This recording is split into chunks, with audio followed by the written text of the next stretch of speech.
Hi, Rob. How are you? I'm good, David. How are you?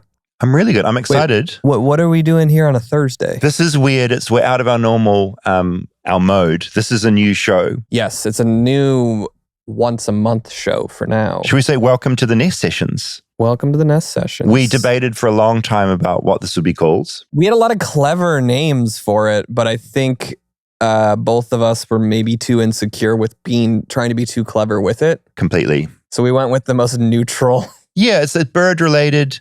It's a nest. It's a session. It feels sort of warm. I think it's going to work. If we hate it, we can change it, but I kind of love it. I'm into it so far too. So this is a new show that we're going to do once a month. It is separate to our normal show, Flightless Bird. Still keeps going as per normal. But what we've kind of figured out as we've gotten to know each other is we are both pretty music obsessed. We've been to shows together. We love music. Well, we both kind of worked in music in past lives we did. Too. Yeah, we brushed up against those worlds a lot. We became fast friends over music because of the Veils. Yeah. It was the only Great New Zealand thing band. that I knew. And that first time on Zoom, I was like, hey, you're in New Zealand. Yeah, you know this band? And you were like, actually. That was one of our very first combos about 4 years ago now, was about music. It was. And we've been to a bunch of shows here. And obviously, music has bled into Flightless Bird. The emo episodes were a lot of fun. I think we're both also deeply aware that Flightless Bird isn't a music show. So we thought, why don't we make this thing that we make once a month where we find a musician who we love and are intrigued by, and we basically get them in the studio with us and we talk to them about a specific bit of American culture that they know about. Yeah, or an experience they have or something they grew up with. I think we both love music and we don't want to do just band interviews either. I spent 10 years of my life almost in New Zealand interviewing bands about music. And there's only so many times you can say to someone, what's the coolest show you played? Yeah. How did you guys come up with the name of your band? Yeah, the number of times I cringeworthily said that to people. But we also are friends with so many musicians. And I think people that are drawn to being musicians and doing it professionally, there is something magical and creative about them. And there is almost always one or two things that are very distinct to them. So I think the idea of this is like really curate a topic that they have an expertise in or grew up in, or something that they can speak to incredibly specifically. We're going to talk to them about that. And then at the end, they're going to give a beautiful musical performance as well, which is, I'm excited about that. Well, yeah. I mean, what we love these people for is also showing off this like magic power that they have. Yeah, which I'm not musical at all. And I am spellbound by that stuff. And also, like, just secretly for us, it's an excuse. We get to have a musician we love and we get to watch them play in this space and then share it with people. It's kind of incredible. Yes. But yeah, we didn't want this show to be just us quizzing a musician about the music. We wanted them to come and share something specific about America that they know. Yeah, and really marry it with what the show is already. Yeah, exactly. But we don't want to take away from what we're already making, but hopefully got this little nest over here that can... I like that. It's its own little thing. Grow into its own little hatchling, right? It's really good. Okay, so our first guest. Tell us about them, Rob, please. Our first guest is a friend of mine, Anthony Green. Beautiful man, beautiful human. We'll let him kind of talk about himself a little bit. So yeah, let's talk to Anthony.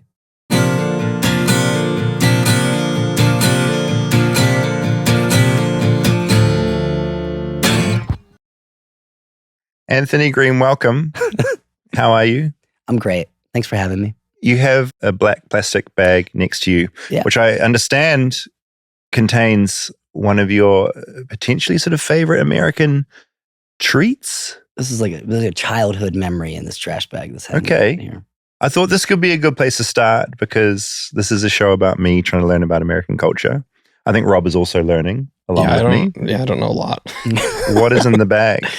All right. So first, I just want to say I just love this. This is a Philadelphia treat.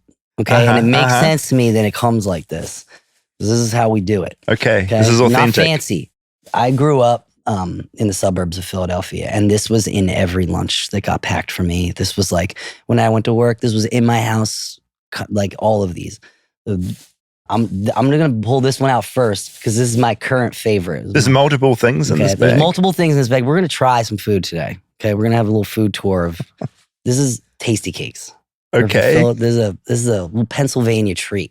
Is it only in Pennsylvania? What started out was only in Pennsylvania, but now it's like they're in Florida and they ship all over the country. Because I've never seen that. All right, take a look. What is it? So what is it? You can't just say Tastykake. I know. It's a normal thing. It's a lemon pie, it says? Tastykake it's dimensional. Okay. There are many things that are a Tastykake. Is it like a Pop-Tart? So that's a pie. That's a lemon pie. They have a bunch of different pies. There's an apple pie. There's like a custard pie. Okay. It's like I'm gonna open it. You should take a bite of that. It's cute. It's a cute little pie. Right? Are you supposed to bake it? No. No. It's fresh. Like you Pre-baked. can't, that'll mold. I'm gonna have a bite. Do it. Mm-hmm. Right? It's subtle. For lemon flavor, it's not like hitting you. Like it's not like it's subtle. I was expecting a McDonald's apple pie kind of a vibe. It's creamy, very doughy. Yep. Rob, you can have the other end if you like. Yeah. But that's not just what a Tastykake is. There's like all different types of Tastykake. I said Tastykake. These are like fake Twinkies, kind of. Okay. They're A crimpets. takeoff. And they have like a butterscotch crimpet. There's ones that have, So I feel like I'm doing an ad. The brand is Tastykake, and they do a multitude of different cakey these things. ones are like these are like some of the best. They're like peanut Incredible. butter, chocolate. Okay. There's like cake. You should try them. And when are Candy you eating cakes. them? Like after dinner? Is it a dessert? Honestly, in the house I grew up in, you were just eating. We ate. We're Italian. My mom was Italian, and we were just eating morning, noon, and night. You were sad, you ate. You're tired, you had a little snack. These are great. This is like a marshmallow treat. Yes. And it's just cake in there. It's like the same cake that's in this thing, but it's covered in peanut butter and chocolate. Do you have a promo code if anyone wants to buy these? Dude, you know what? You can go on the website and ship them everywhere. But here's the thing. For this company was just a Philly family company for like a long time. I don't know. I'm not great with numbers. But in like the early 2000s, they went public. And they got bought out by some like big corporation. And pre-2010 Tastykake, all of us would be like we'd have to freeze it. We'd have to cut it all out. Oh, they changed the recipe? It was so much better before.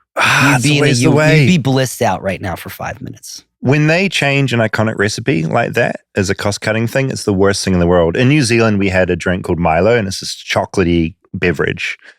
Got bought out, changed the recipe. Everyone hated it so much that they changed it back. Like people were so outraged. I'm not even sure what they changed. I mean, this still tastes great. It's so good. I can't imagine what it was like before. Thank you. I'm still eating. Tastykake with a K. You were pretty spot on with the Pop-Tart, though. I feel like that crust was similar. I feel like this brand is just ripping off other brands and like repackaging them as their own. It's like, oh, you want a Twinkie, but you don't? Okay, there's a Pennsylvania version of a Twinkie. Pennsylvania version of a ho-ho. You know what I'm saying? You've got so many things in that bag.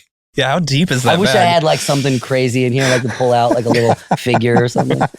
But yeah, these are really good too. These are basically like ho-hos or whatever, but they're like just chocolate. I love a sweet treat, so this is right up my alley. It's a great way to break it fast. Fuck yeah. This middle? Yeah. What is that in there? Cream. It's like a buttercream, but not. Have you not had the real versions of that? Oh, this is delicious. With cream feels really Hostess, yeah. You mean a Hostess or like a Little Debbie's? Holy shit, this is great. Listen, man. Thank you. My pleasure. Is that better than a Hostess? I'm going to say yeah. When you eat a Tastykake, you're going to get way less like that chemically preservative thing that you get when you have like a Twinkie or like a Little Debbie's. It tastes almost identical though. What I didn't have in here, which I should have brought, was they make a honey bun, and they're like this big. They're huge. If you could eat one honey bun and not have to eat for 3 days. And in jail, they're worth $100. Like maybe more. Anthony, thank you. These are amazing. I love where I'm from. It's cool. I love Philly and Pennsylvania. And yeah, I was happy to be able to give you guys some mouth pleasure. I feel like Cut that out. What? Don't let me That's say this. staying I was in. happy to be able to give you guys some Whoa. Tastykakes. Whoa. That's what happens. Whoa. Ease down. Yeah, Ease down there. it's the camera. We're going to do a new monthly Yeah. episode. It's like on a the bonus feed. episode. We're doing this because David and I both have a deep love for music, though. And We do. want to incorporate this more into the show. The idea is like we want to get in musicians that we love. And at the end of the segment, you'll perform some beautiful songs for us. But we sort of want to talk about a little bit about you, but also learn about a specifically American thing through your eyes. And with you, I think you have a very specific view on sobriety in America. And you've been through a lot of things that have led you to that point. And so that's what we're going to dig into. That's great. But I suppose before we get into that, I'd just love to know a little bit about, I guess, what you're currently Yeah, up just to who in you the are. world of Who you music. are. Yeah, there's going to be people watching that are like, who is this guy with the bag and the Tastykakes? I feel like you're in so many projects and have done so many things. This could be quite a difficult question, but just give us like a little top note version. All I am is somebody who really, really loves music. I'm so bad at like, I'm not gonna like, I've been in a lot of bands. I'm so bad at talking about myself. Like, and my whole thing has been trying to make music the star. But Anthony is Anthony Green from Circa Survive, Sounds of Animals Fighting, Saosin. Yeah. And Anthony Green. And the Anthony Green Anthony band. Green. Am I missing anything? Fucking whatever. Did I miss any? No, fucking whatever. Oh, fuck. Oh, LS Tunes. And LS LS Dunes. Dunes. You have so many bands that I suffer from a rare condition known as too many bands. yes. When did this condition start? Has always been in you? I want to say I was born with it. I was in 6 bands at 2 months old. I actually started my very first band, I think, when I was like 12 or 13. I was all by myself. And I was just playing in my room, and it was called Pawn. Pawn. Yeah, what? I didn't even know how to play chess. It's sort of one of those like I didn't nothing even know how to names, play isn't it? chess. Yeah, I was like, oh, it's Yeah. the lowest chess piece. I thought you were saying porn in David's accent. P-O-R-N. Oh, that's Yeah. how you say it in New It's Zealand? more edgy. Yeah. Pawn. Yeah. It's, wow. Pretty much though. It's not that far off. Will you say porn? I'd say like, yeah, porn. Like that's Yeah, pornography. that was like your porn. band. Pornography. Porn. Stay tuned for more Flightless Bird. We'll be right back after a word from our sponsors. Support for Flightless Bird comes from Rag & Bone. Now, we've all been there. I've been there. You've been there. Rob, you've definitely been there. I know this. Winter arrives. You start digging through your closet for warmer clothes and nothing feels quite right anymore. So a whole year's gone by. And well, those beat up pants from college, probably time to retire them entirely. It's time to upgrade to Rag & Bone's infused denim. Yeah, you used to have to choose between jeans that looked great and jeans that actually lasted. With Rag & Bone, you can finally get both. Jeans built to move with you, hold their shape, and develop character over time. Nothing feels better than jeans that feel lived in. You don't want a pair of stiff jeans that look brand new. I haven't owned jeans in quite a long time until Rag & Bone came on as a sponsor. I now have a beautiful pair of jeans, and you might even see them on the show at one point if you watch YouTube. People have started calling you Cool Dave since you started wearing They have. some Rag & They Bone's have. jeans. They don't just call me Braveheart anymore for my bravery. They also call me Cool Dave. The wash is where the infused denim really shines. Each pair goes through an 8-step over-dye process, giving rich, layered tones and deep dimensional shades that look polished yet effortless. Over time, the color and texture evolve, adding even more character the longer you wear them. And they have more than just denim. They've perfected everything from buttery soft tees and elevated essentials to jackets and knits to pull your whole look together. It's premium wardrobe staples meant to last and made to live in. So, if you're anything like me, it's time to upgrade your denim with Rag & Bone. For a limited time, our listeners get 20% off their entire order with code BIRD at rag-bone.com. That's 20% off at rag-bone.com with promo code BIRD. When they ask where you heard about them, please support our show and let them know we sent you.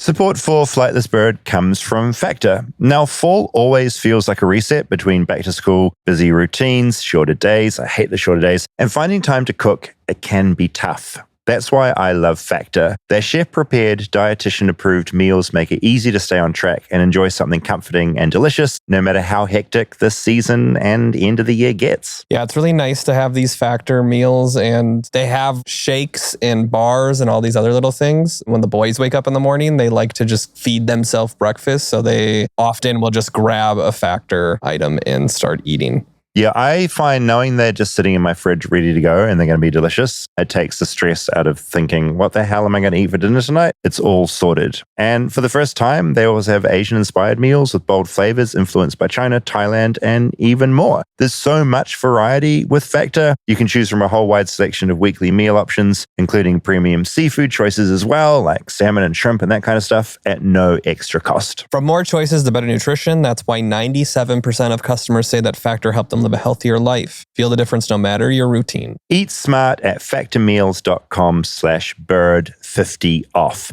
and use code bird50off to get 50% off your first box plus free breakfast for 1 year. That's code BIRD50OFF at factormeals.com for 50% off your first box plus free breakfast for 1 year. Get delicious, ready-to-eat meals delivered with Factor. Offer only valid for new Factor customers with code and qualifying order renewing subscription purchase. No, I think part of why we thought it would be good to kind of do this, I feel, I don't know if you find the same thing, but I feel like whenever there are shows or podcasts with musicians, if you're just talking about the music, it can get kind of boring. It's like you just want to hear the music.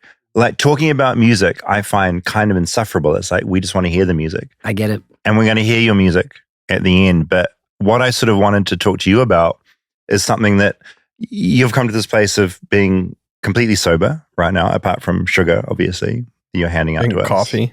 And coffee. Psychedelics. But I guess I'm sort of curious to talk about how you got to that point, because I ultimately want to sort of figure out like what sobriety is like in America. So maybe a good place to start is just kind of understanding why you felt you needed to get sober in the first place and what took you to that point. I know it's like quite an intense thing to suddenly jump into. No, that's actually kind of fair. And I think the little food intro kind of can kind of go along with it, just because that was like the first thing I think I was addicted to. Food? Yeah. Any particular type or just like sugar? Just comfort food. Just eating for the feel good. And when I was a kid, there was always food in my house. It was the type of thing where I was like, I come home, get teased about, coming home sad from being teased about being chubby. And, it would be 9 o'clock and my mom would be like, here's some pizza. Come on, let's have some pizza. Come on, it'll be fine. Yeah. It was like a thing where I started as like a kid being like, oh, well, I can just do things that make me feel good. Like this makes me feel good right now. Like, sort of running from something. And I don't know if like sobriety is different for everybody. It really, and I think right now it's real convoluted because everybody's trying to sell you a method that's going to work, that worked for them, but just because it works for them, it's not going to work for everybody. And there are people who, were, couldn't stop drinking, and now will smoke marijuana. And I wonder is that sobriety? You're like LA sober, right? Right, or California sober, or like, when I was getting clean this last time, microdosing helped me immensely. I've gone to NA and AA meetings where you're in a space where people who are on methadone maintenance or people who are on Suboxone maintenance are considered not sober. And so who gets to decide what that is? If you are living a life, for me, all of my issues came from how I felt about myself, not feeling like enough, not feeling like I was worth it. And so when I started to figure out how to actually deal with those issues, my need to overdo it, my need to constantly get out of the space that I was in or outside of myself, it had the volume turned down on it slightly. Completely. So rewind to when you're a kid. You're like a bit of a chubby kid. Mm-hmm. You're eating pizza. Yeah. Mum would be feeding you. Very similar to my parents, by the way. Like we always had sugar in the house all the time. All the time. And if I was feeling shitty, just like eat this. Yeah. So I completely get that. So you think you sort of had that slight tendency from the start. But what did you get into later in life? Because from the outside, I'm thinking like you're a musician, you're touring. When you're a musician, and you're successful, you just end up sort of doing everything.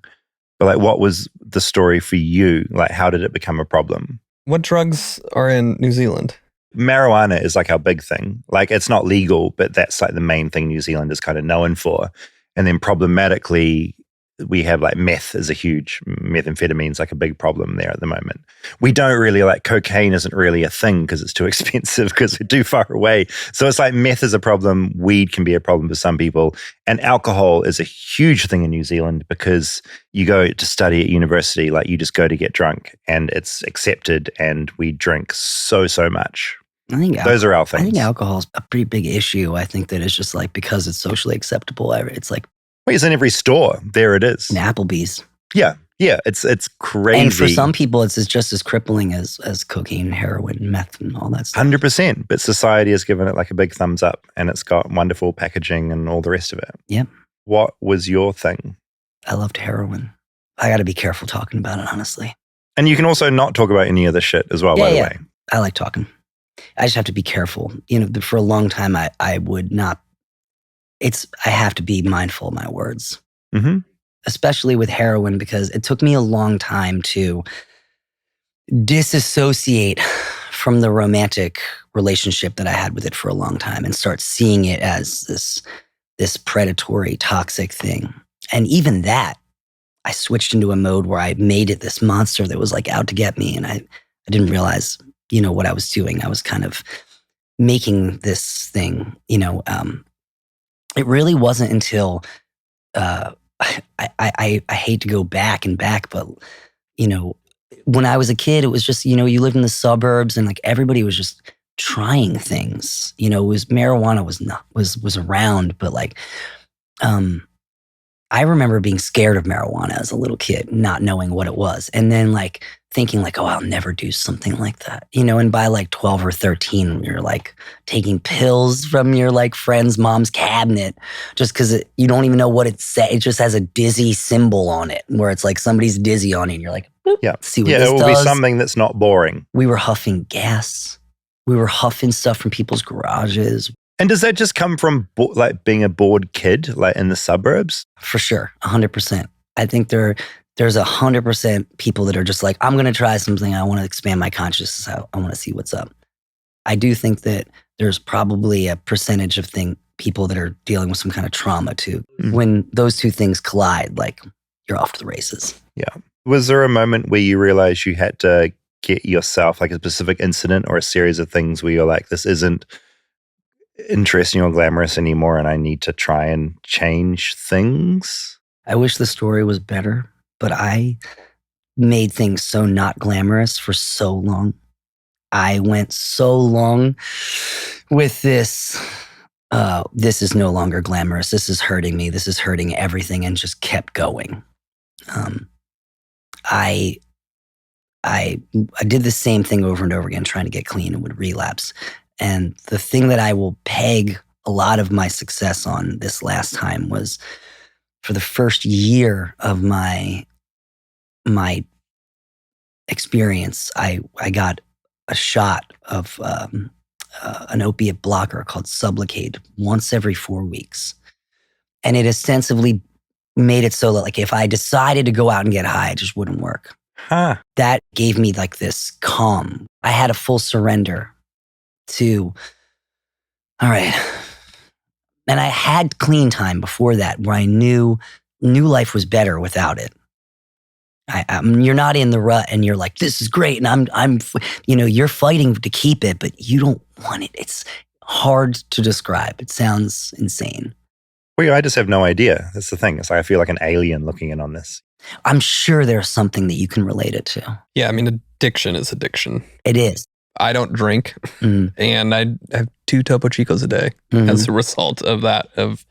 It's just trading addictions and trying to find healthy ones. And that you find that in sobriety circles all over the place, where it's like, oh, these are a bunch of people who go to AA or NA, but they all, do weird sexual shit, or they're like shopping Something insensibly, else. or they're drinking so much coffee. It's like, oh, my coffee. It's like, dude. Or they go to the gym. A lot of people will go to the gym because there's an endorphin rush there. So you like trade it. But I mean, that's kind of cool. You know what I mean? You're doing something that's good for you. It makes you feel better. as opposed to something that made you feel bad, you know? But I don't think it's bad. I hate the idea that it's bad. Like the drug use in and of itself is bad. And that even addiction in and of itself is something that you go through, has to be looked at as a bad thing. It's definitely hard I hate the idea that somebody who is an addict or an addict in recovery, or even somebody who's using, is just inherently a bad person. It's some bullshit. It's some bullshit.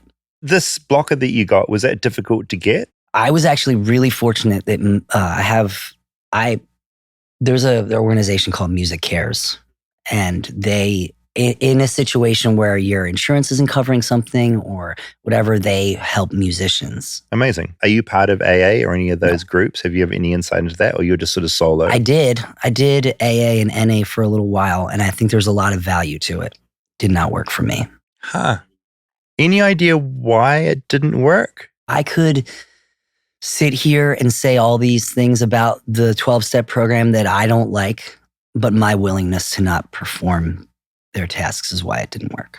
Yeah, he was like, I'm not doing this. I know that people who do it, it is successful for them and it works for them, and I'm not gonna publicly say things I feel bad about, because honestly, it saves people's lives so much, you know. But not for me. How do you hold it together and stay away from that shit? So, when this first year of taking getting these shots and having therapy, and lots of therapy, you know, drug and alcohol therapy, group therapy, I learned a lot, and I've been institutionalized a few times. I know the therapy stuff. This last time, I think the connection that I had with the people who were in my life during it really made the difference. Besides the shot, I had some people who were constantly checking in on me, who didn't let, a day go by without sending me a text, who were constantly checking in. And I relied heavily on my connection with those people during that time to help, keep my fire burning. Because it's really, you gotta give up. You kind of give up on life. Like, there was the biggest thing that I feel now, and being free of it, is just like being happy to be alive and to be having mundane moments. But the people that I had in my life this time, I've tried to get clean a lot in my life.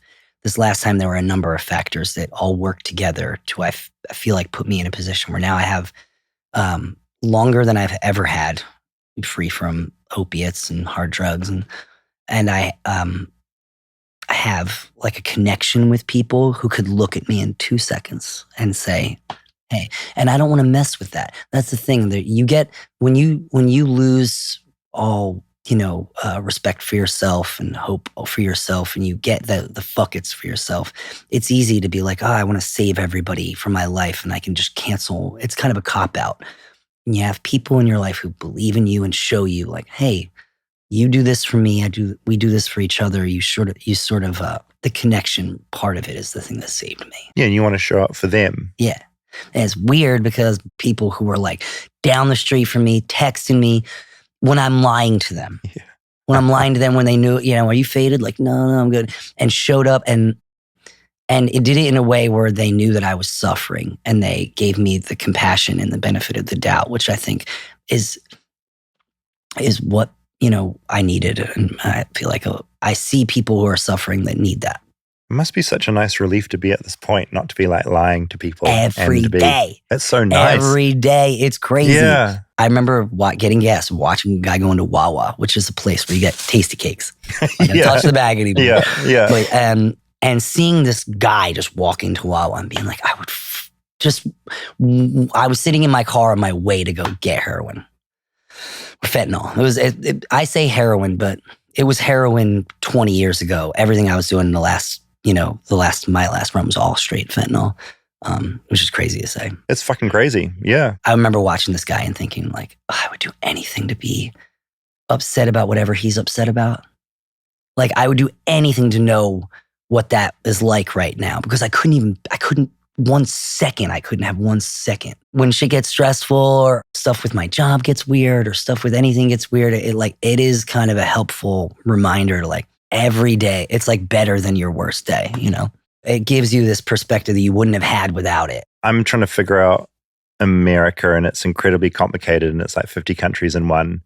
But there are huge problems here, obviously, with like what you went through. Like there's people that are looking for an escape, and there's no resources to really help. You're kind of on your own, and you're relying on these programs or friends like you had, or being able to finally like hit a bottom where you can do something and try and pull yourself out.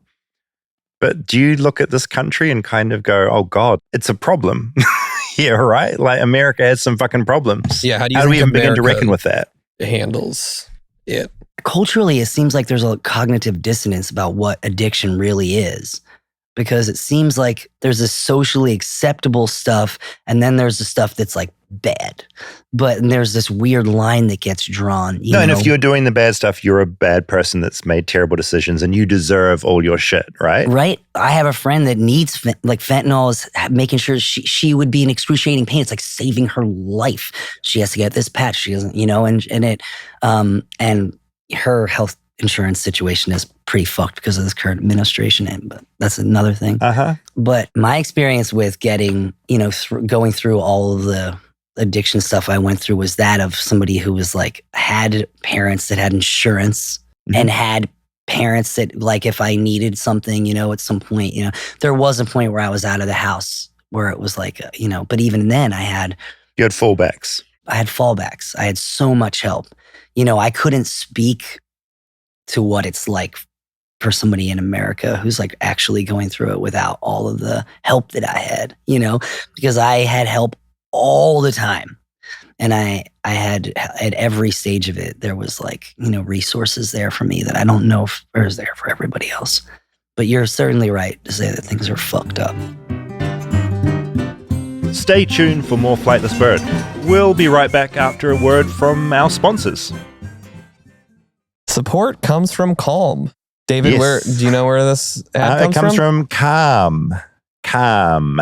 C-A-L-M. Is anyone else feeling like this year's flying by way too fast? That where did the time go anxiety is real and can leave you feeling scattered and behind. Yeah, Calm gives you permission to slow down even when everything else is speeding up. The pressure to make the most of these final months of the year is very real. I feel like we're feeling it. We're trying to jam so much into it. So it's very nice to have Calm to take a beat and meditate. Yeah, Calm, that's C-A-L-M, is the tool I reach for to release stress and find space to breathe, even on the busiest days. It's the #1 app for sleep and meditation, and it's here to help you feel better. So yeah, they do the meditations, the guided meditations, but they also have really good content to get you to sleep. Sleep stories, sleep meditations, and calming music to help you drift off. At this time of the year, when I get incredibly stressed, I go to bed and my brain is just thinking of all the things that I'm meant to be doing tomorrow. The sleep stories knock me right out. Calm your mind, change your life. Calm has an exclusive offer for our listeners of the show. They can get 40% off a Calm premium subscription at calm.com/bird. This is an amazing value. Go to calm.com/bird for 40% off unlimited access to Calm's entire library. Calm.com/bird. And tell Calm, C-A-L-M, you heard about them from me.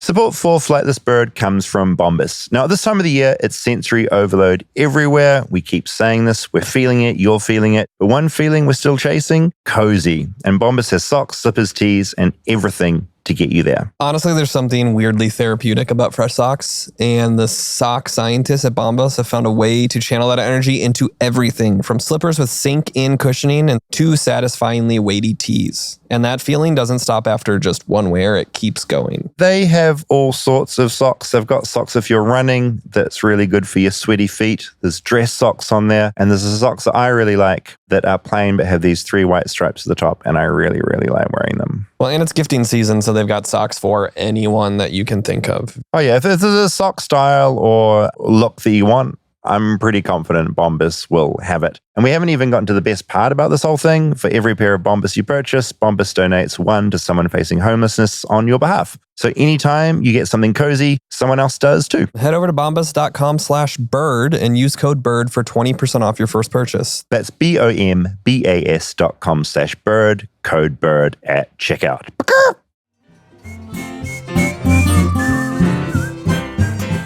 I think it's something about this country I'll never quite wrap my head around. Where it's just that it's so individualistic, and it's that idea that like if you work hard enough, you can make anything happen, and it's so amazing. Like look at that. But like if you have any kind of problems, it's seen as like being your problem. Yep. And like no one will help you, and it's your fault you're there, and that's just such a weird attitude. In my mind. It's not when you think about it, because everything is about like, oh, how we need to collect my car, my house, and I need to make for my family. Everything's about your little castle that you're building. It's not about community. It's not about shared anything. Like if you succeed, like I'm mad.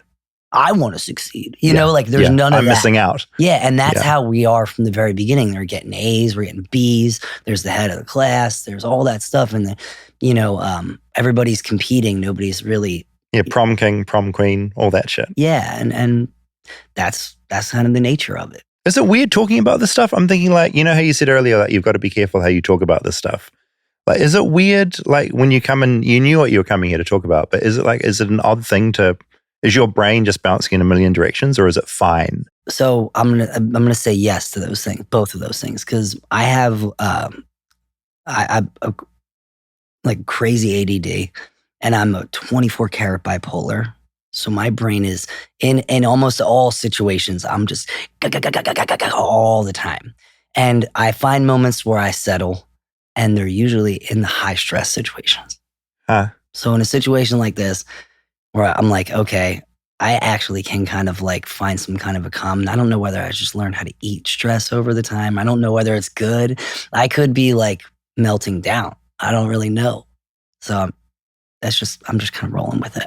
I like that answer. But I'm like so honored to be on here. I don't know very much. I'm a super smart guy. All of my experiences are very narrow from like a perspective of somebody who's been had lots of help, and who's been like really fortunate and gets paid to sing and all these cool things. So, I can sit here and say a lot of stuff, but like, is it insightful? Is it actually, it's from this, you know what I mean? So I come from a place where I like to be listening and learning. So I like having an opinion, I have all these opinions on things, but I get scared to make a judgment call on anything, because it puts me in this place where I'm like not learning anymore, where I'm like, oh yeah, this is how I feel about it. When in reality, like I'm in constant flux. I'm always trying to learn. That's not a very American attitude that you have. I want to say when you said America, yeah, and the way you said it was just awesome, because you said R at the end of it, you America. Yeah. And I absolutely love it so much, because there's a Circa Survive song where I say America is burning, but I say it, America. And it's the best take of it. And I felt like our producer, Will Yip, at the time was like, that's kind of weird that you say America. And I was like, I love it. And it stayed in there. And you can hear the song, and it says, America is burning from the inside out. And when I sing it, I'll play it acoustic. It's a cool song acoustic sometimes. I'll play it and I'll sing, America is burning from the inside out. And when you said it, I was like, oh, you saw that 9 Inch Nails show? Oh, yeah. Pretty crazy. Yeah, you were there? I wasn't, but I've been seeing videos. It's a good setup. Yeah.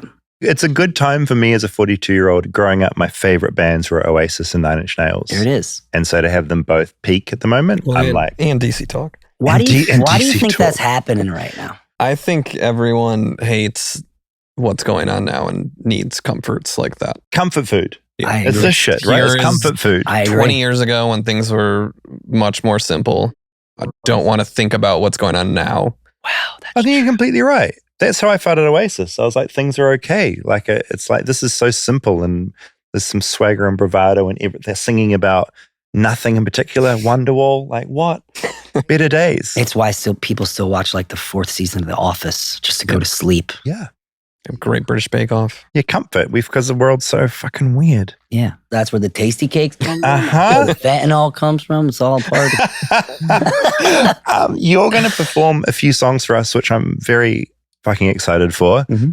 Yeah, wait, David and I went out and saw the Ellis Dunes show. The Ellis Dunes show at Belasco, Yes. that was one of the most fun shows of the tour. It was amazing. And I was so happy that you guys came. It was the first time I'd seen you perform, and it was really great. It was really special. Thank you. And you've been back to LA 4 times since then, and I've caught you every time. Actually, last time was my second time. Yeah. Third time. 3 times Third in time. like 4 months. It's so cool. No, it's great. I'm not complaining. No. Um, I'm really lucky I get to do what I love. And I think if everybody got to do the thing they love the most, they'd have the same volume of output that I have. well, and you come back in completely different ways, which is even more impressive. Like, I don't even know how you rehearse and then come back within 30 days to do what you did last night Yeah. versus what you guys were doing a month ago here. Yeah, and the energy the crowd goes back is just very fun to see. Yes. I mean, that's what struck me when I saw you. It's just like, holy shit. Yeah, it's a Like celebration. every word, they are there. Yeah, it's Well, cool. And I think your fans have been with you and your story for so long that there is this like very deep connection you have. Yeah. I feel really fortunate to have the community of people that are listening to me and like me and my friends. And getting to play with a band like LS Dunes is pretty exciting because the energy that's just in the room when we all walk out on stage together feels like it's already just kinetic. You know, it's just ready. It feels like there's a bomb ready to go off. Well, you've done this thing too where you've got like multiple super groups, which normally that's an issue with egos in bands, but clearly for you and the people you do this with, it's about making the music, which I think comes through. All the people I play with are just people that are like really passionate about making music and make the time to do it. You know, a lot of these, like the Sound of Animals, LS Dunes, those Dunes guys, like they don't need LS Dunes. Like they get to do LS Dunes. Like we get to do, you know what I mean? So to have to be fortunate enough to be able to be like, we can do this for fun and share it. Yeah. Lucky. Yeah, you're lucky. It's fucking I'm great. really, really grateful and really lucky. I don't really have any friends that don't like make music or tour in some way. I have like one friend. I don't know if this idea is going to work or not, but I sort of had the idea of like, you're going to play us some songs, but I imagine like, hopefully one of those songs has like a sort of a story behind it or something. And I'm kind of curious to hear what that might be today. There's 2 songs that I was going to play. One is a cover of a Fontaines D.C. song that I just really like. And the other one is from my first record. It's called Miracle Sun. And I'm going to sing it with my friend Keith Goodwin, who produced the So Long Avalon record, which is like a reimagining of the first album. And the night that I wrote this song, he and I went out in Philadelphia, had like an insane experience. Okay. We took a bunch of psychedelics and we were at this club. And like it started to kick in. We had to get out of the club and we drove back to my house, which is in the suburbs of Philadelphia, which is only about a 45-minute, 50-minute drive, but it took us like 3 hours to get there because we were just trying to survive. We were in a Waymo. Yeah, Waymo. No one was driving. No one was driving. It's a perfect get out of jail free card now, eh? And we got home to my spot and we were all charged up and I ate a bunch of Xanax to go to sleep. And when I woke up, I missed a bunch of calls from my mom, who I guess was having chest pains and needed a ride to the hospital. Oh, no. And so my brother, who's older and more responsible and less of an asshole, he's just a good person, took care of my mother, his mom, our mom. Oh. And I just felt so bad afterwards. So I couldn't imagine the guilt because you feel terrible. You have guilt even if you didn't do anything when you come out of that. She called me. I'm the fuck up. I was the little fuck up. So she called me. Where were you? And then I wrote this song that day just about all the stuff I was feeling. I played it a lot in my life, but having Keith sing with me is extra special. It sounds really cool with the 2 harmonies and he's my best friend. And my favorite singer, so it's kind of cool. And you were both doing crimes that night. We were high. There were high crimes happening in the suburbs of Philadelphia. I like you didn't really need to implicate him in any of that. but you decided it didn't change the story at all. In any way. Did his mom call you first and then him? Well, I will tell you, my mom loves him. She might have. Her favorite singer, she tells me all the time, makes him food, Oh. brings him food, like makes him stuffed peppers, makes him like cookies, like these Italian cookies. Like, Is your mum still making comfort food when you go home? Yeah. On this week that I had off before this tour, I went to visit them and she gave me these they're called pizzelles. What the fuck is a pizzelle? It's like a You can't flat. just say pizzelle. It's pizzelle. It's a flat. It looks like a snowflake. It's very thin. Okay. It's like a thin. It's Cookie? like this. It's a cookie. It's a cookie. What flavor? They usually have ones that are like kind of vanilla with a little bit of anise. Do you know what I mean? Do you know what that is? Aniseed? It's like Anise? licorice. Oh, right. Yeah, It's licorice. like licorice. Yeah, licorice. Aniseed. You say yeah. licorice, I'll say licorice. Okay, so it's like a licorice Three cookie? different pronunciations. It's has a little bit of licorice dropped in there, and it's flat. And I don't like it, but she'll make it with me without the licorice. Oh, that's so kind. I love how you say licorice. We were playing at Anaheim the other night, and now I walked off stage. I was like, "Thank you, Anaheim." I'm glad you liked it because nobody else heard it. I was like, "Did anybody hear me say Anaheim? Did anybody?" So this song is "Miracle Sun." I wrote it after a night of doing crimes with Kiki. I upset my mom, and I wrote it the next day. Oh, you're so good. Thank you. You want to try it? Yeah. Are you ready to go? Yeah.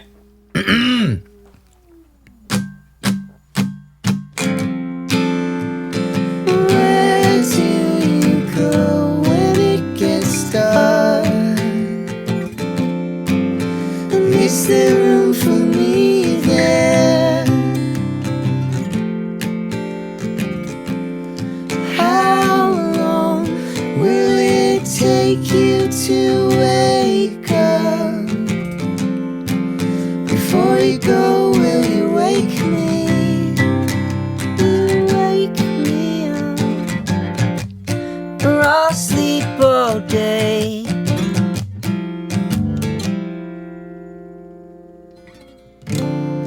Miracle sun, stay with me tonight. We don't wanna be without you. Well, come along, so save a place for us. We don't wanna be left alone.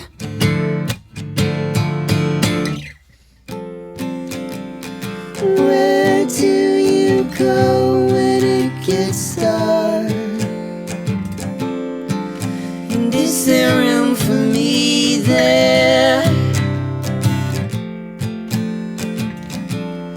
How long will it take you to wake up? Make a promise to wake me.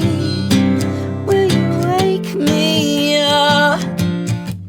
Or I'll sleep all day and miss everything.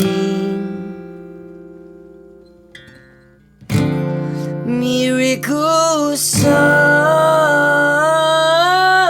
sun, stay with me tonight. We don't wanna be without you. We'll come along, so save a place for us. We don't wanna be left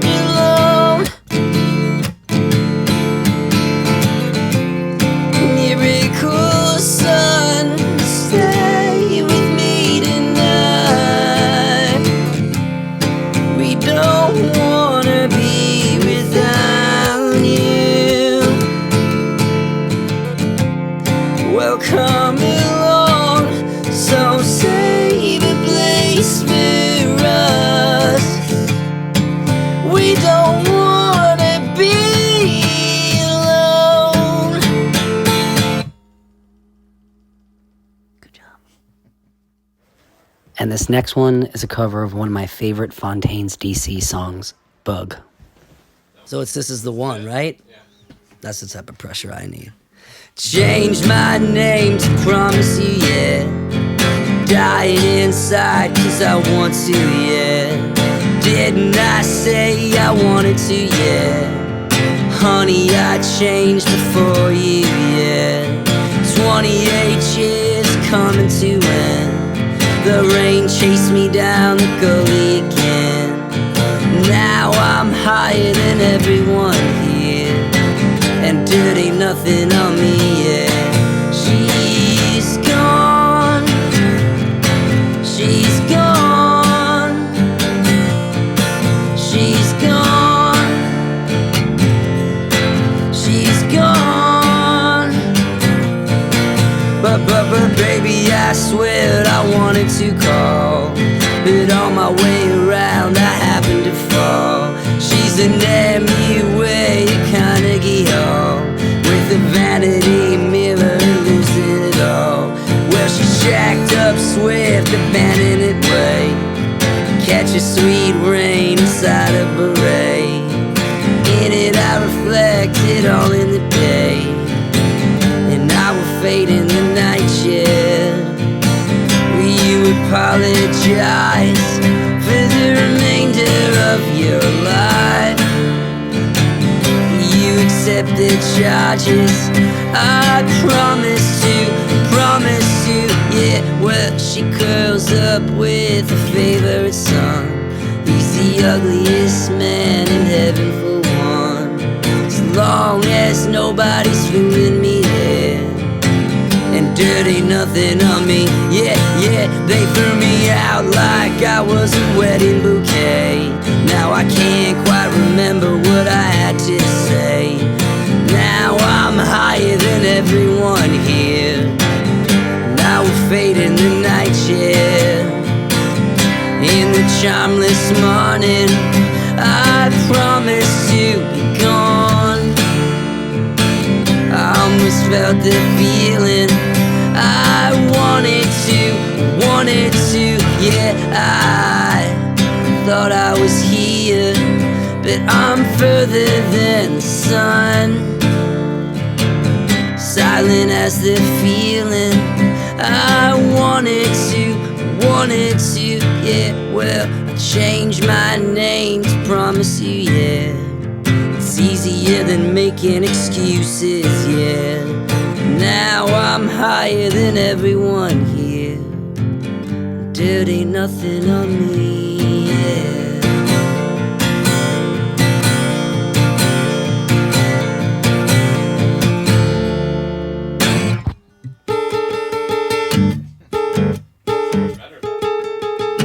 That was a good one. It was because of the capo.